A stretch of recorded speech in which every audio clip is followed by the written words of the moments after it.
સુરતના મોટા વરાછા સ્થિત શાળા નંબર 354ના વિદ્યાર્થીઓને વાલીઓ માટે રાહતના સમાચાર સામે આવ્યા છે। છેલ્લા ઘણા સમયથી શાળાના સ્થળાંતરના વિવાદને લઈને વાલીઓ અને વિદ્યાર્થીઓ રસ્તા પર ઉતરી આવ્યા હતા અને બાળકો સાથે પ્રતિકાત્મક ઉપવાસ કરીને બેસીને પોતાનો વિરોધ નોંધાવ્યો હતો। આ સમગ્ર મામલે મીડિયામાં સતત અહેવાલો પ્રસારિત થતા વહીવટી તંત્ર અને સુરત શિક્ષણ સમિતિ સક્રિય બની હતી।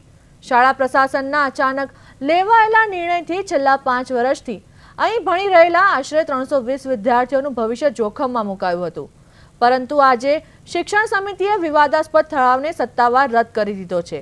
હવે આ તમામ વિદ્યાર્થીઓ નજીકની શાળા ક્રમાંક 352માં પોતાનો અભ્યાસ નિર્વિઘ્ને ચાલુ રાખી શકશે।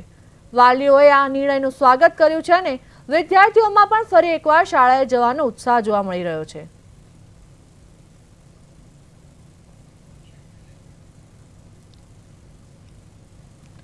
તો સુરતના મોટા વરાછાથી સમાચાર સામે આવ્યા છે। મોટા વરાછાની શાળા 354નો વિવાદ આખરે ઉકેલાયો। સુરત શિક્ષણ સમિતિનો શાળા સ્થળાંતરનો ઠરાવ રદ કરાયો। ધરણા પર બેઠેલા વાલીઓના મોરચાનો વિજય થયો। અંગ્રેજી માધ્યમના બાળકો હવે શાળા 352માં ભણશે। 320 બાળકોનું ભવિષ્ય સુરક્ષિત। વાલીઓમાં હવે હાશકારો જોવા મળ્યો।